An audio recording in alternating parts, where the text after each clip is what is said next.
Bikers attack little girl, unaware that her dog is a trained canine dog. What happens next is shocking. The sun was beginning to set over the quiet town of Willow Creek.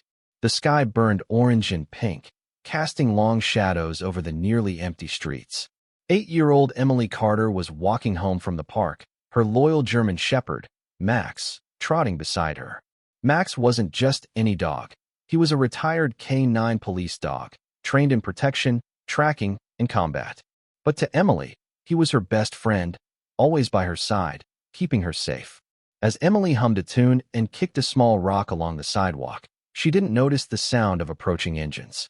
Loud, growling motorcycles rumbled down the road, a group of 5 bikers riding in a staggered formation. They were members of a gang known as the Iron Reapers, infamous for their reckless crimes, robberies, intimidation, and occasional kidnappings. They had been watching Emily. For days, their leader, Randy Grim Dawson, had been staking out the neighborhood, looking for an easy target. A little girl walking alone? The perfect opportunity. They could grab her, demand a ransom, or worse. They never noticed the large German shepherd beside her. Even if they did, they thought, just a dog. They were about to make the biggest mistake of their lives. The attack. Emily turned the corner, nearing her house, when she heard the motorcycles roar behind her. The deep, guttural growls of the engines sent shivers down her spine. She turned, eyes wide, as the bikers skidded to a stop, dust and smoke rising around them. "Hey there, little girl," Grim called, stepping off his bike. His black leather jacket was covered in skull patches, and his tattooed hands flexed menacingly. His gang members, Spike, Bruiser, Vance, and Ripper, all laughed as they surrounded her. Emily's heart pounded. She gripped Max's leash tighter. I have to go home," she stammered. Grim chuckled darkly. "Not so fast, sweetheart. We just want to talk." Max's ears perked. His body tensed. His sharp brown eyes locked onto Grim like a predator spotting prey. Vance took a step closer, reaching out. "Why don't you come with us? We'll give you a ride." Max growled, a deep, menacing sound that sent a chill through the air. The bikers laughed. "Oh, look at that. The little pup thinks he's tough," Bruiser mocked. Spike sneered, pulling a switchblade from his pocket. "Step back, mutt, or I'll put you down." That was it. The moment Max had been waiting for. The unleashing of a warrior. Emily knew Max's commands by heart. She didn't even have to say them aloud. But this time she did. Max attacked. Like a shadow streaking across the pavement, Max launched forward with terrifying speed. Snap! His powerful jaws clamped down on Spike's wrist, the one holding the knife. The biker screamed, dropping the weapon as blood sprayed from the deep wound. "What the hell?" Grim shouted. Max didn't stop.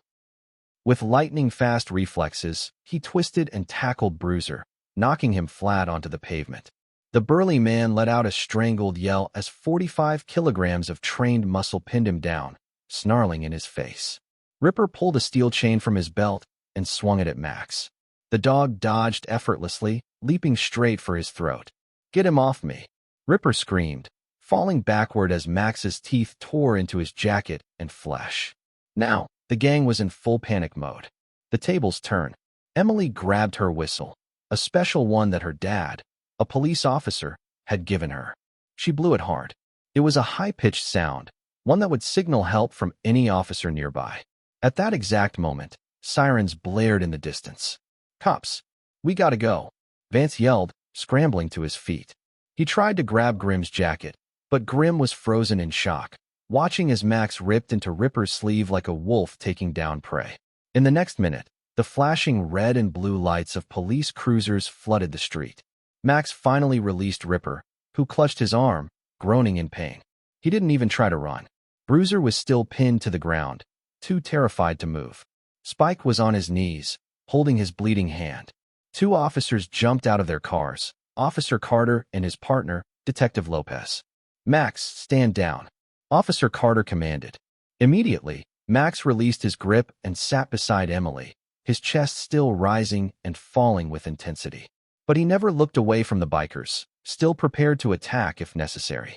Officer Carter's face turned red with fury as he recognized the men. "We've been after these scumbags for months." Lopez cuffed Grim. "You picked the wrong kid, buddy." Grim, still in shock, muttered, That dog. That's no ordinary dog." Emily smiled and patted Max. "No, he's not. He's a hero." Aftermath. The Iron Reapers were arrested on the spot for attempted kidnapping, assault, and multiple outstanding warrants. They wouldn't be seeing the outside of a prison for a long time. As for Max, he became a legend in Willow Creek. The local news ran the story. Brave K9 dog saves little girl from ruthless biker gang. Max was awarded a Medal of Honor by the police department, and Emily's father couldn't have been prouder. That night, Emily hugged Max tightly. "You're my hero," she whispered. Max let out a soft huff, resting his head on her lap. He was just doing his job. And from that day forward, no one in Willow Creek ever doubted the loyalty or the power of a trained K9 dog. A gang's revenge. Days passed since Max took down the Iron Reapers, and Emily was back to her normal life. However, her father, Officer Carter, remained on high alert. He knew men like Grimm never forgot a loss. Despite being locked up, Grimm still had connections on the outside. Other bikers, ex-cons, and criminals who would do anything for the gang's name. One evening, while Emily played in the backyard, a man in a dark hoodie sat in a parked car down the street, watching. He had been sent by Grimm to get revenge. His name was Dagger, a brutal enforcer of the Reapers, known for his ruthlessness. His mission? Take Emily, or kill Max. The break-in. That night, a storm raged over Willow Creek. Rain pounded against the windows, and thunder roared in the distance. Emily was asleep in her room, curled up under the blankets, with Max lying at the foot of her bed. But Max wasn't asleep. His ears were perked, and his sharp eyes watched the window. Then he heard it. A soft creak outside. The faint sound of breathing. Someone was there. Max growled low, a warning. Then crash. The back door was kicked open. Emily jolted awake.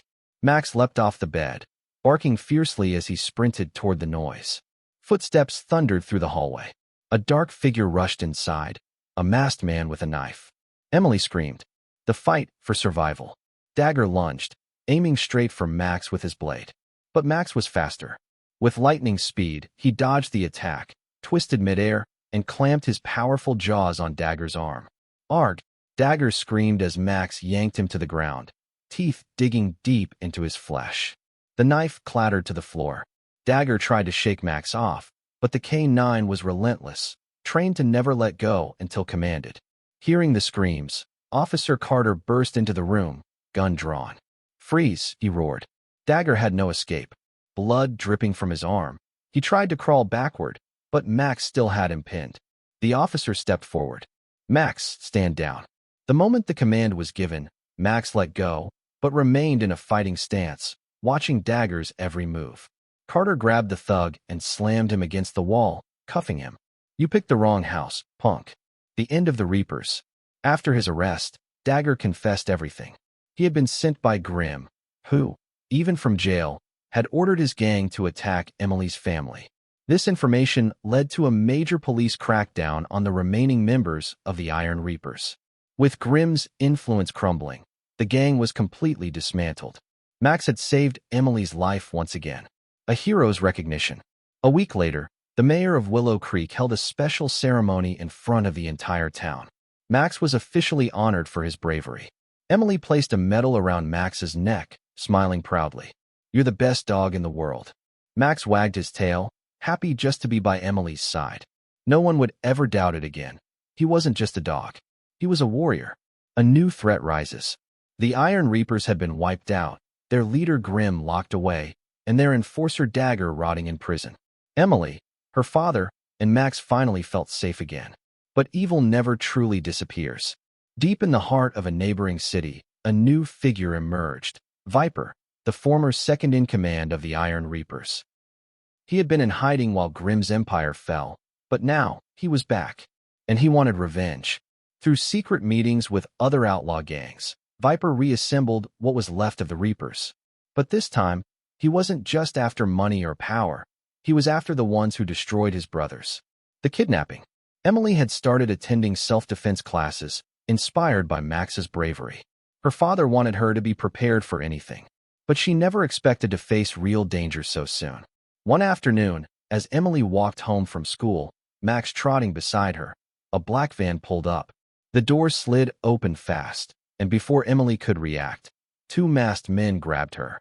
"Max, help!" she screamed, struggling as they dragged her inside. Max lunged at them, his fangs bared, but one of the men pulled a stun baton and zapped him. A sharp yelp filled the air. Max collapsed, twitching from the shock. The doors slammed shut, and the van sped away, leaving Max lying helpless on the pavement. The awakening of a beast. For the first time in his life, Max had been defeated. The electric shock had stunned him, but it hadn't broken him. As his body recovered, his mind focused on one thing. Emily needed him. Ignoring the pain, Max forced himself up. He sniffed the air, catching the van's faint scent, and ran. The storm had begun. The rescue mission. Officer Carter got the call minutes later. The police were mobilizing, but Max was already on the hunt. His nose led him through alleyways, streets, and fields, relentlessly tracking Emily. Meanwhile, inside an abandoned warehouse, Emily was tied to a chair. Viper leaned in, his tattooed face twisted into a smirk. "You and your little mutt ruined my business. Now, I get to ruin your life." Emily glared at him. "Max is coming for you." Viper laughed. "Oh, sweetheart, your dog's as good as dead." But outside, a shadow lurked in the darkness. Max had found them. Unleashing hell. Two guards stood at the warehouse entrance, guns in hand. They never saw Max until it was too late. Wham! Max barreled into the first guard, knocking him face first into the wall. Before the second could react, Max's jaws crushed his wrist, forcing him to drop his weapon. Then, Max charged inside. The moment Viper saw him, his face turned pale. "Shoot that dog," he yelled. One thug raised his pistol, but Max was already in the air. His teeth clamped down on the man's arm, forcing the gun to fire wildly into the ceiling. Sparks flew, and the warehouse echoed with screams. Max then turned to Viper. For the first time in his life, Viper felt true fear. "Stay back, you freaking beast," he stammered, pulling out a knife. But Max didn't hesitate. With one powerful leap, he pounced on Viper, knocking him onto the concrete floor. His jaws snapped inches from Viper's throat, a final warning. The sound of sirens filled the air. Officer Carter and his team stormed in. "Max, stand down." Max obeyed, stepping back, but his eyes never left Viper. Emily broke free from her restraints and ran to her father, hugging him tight. "Dad, Max saved me." Viper and his men were arrested on the spot. As they were dragged away, Viper's eyes burned with hatred. "This isn't over." He spat. But deep down, he knew the truth. You don't mess with Max. The legacy of a hero. Emily hugged Max, tears streaming down her face. "You never gave up on me." Max licked her cheek, his tail wagging. He didn't need words. His actions had already spoken. That night, Emily fell asleep with Max by her side, knowing she was safe. Because as long as Max was around, no one would ever hurt her again. The end, or is it?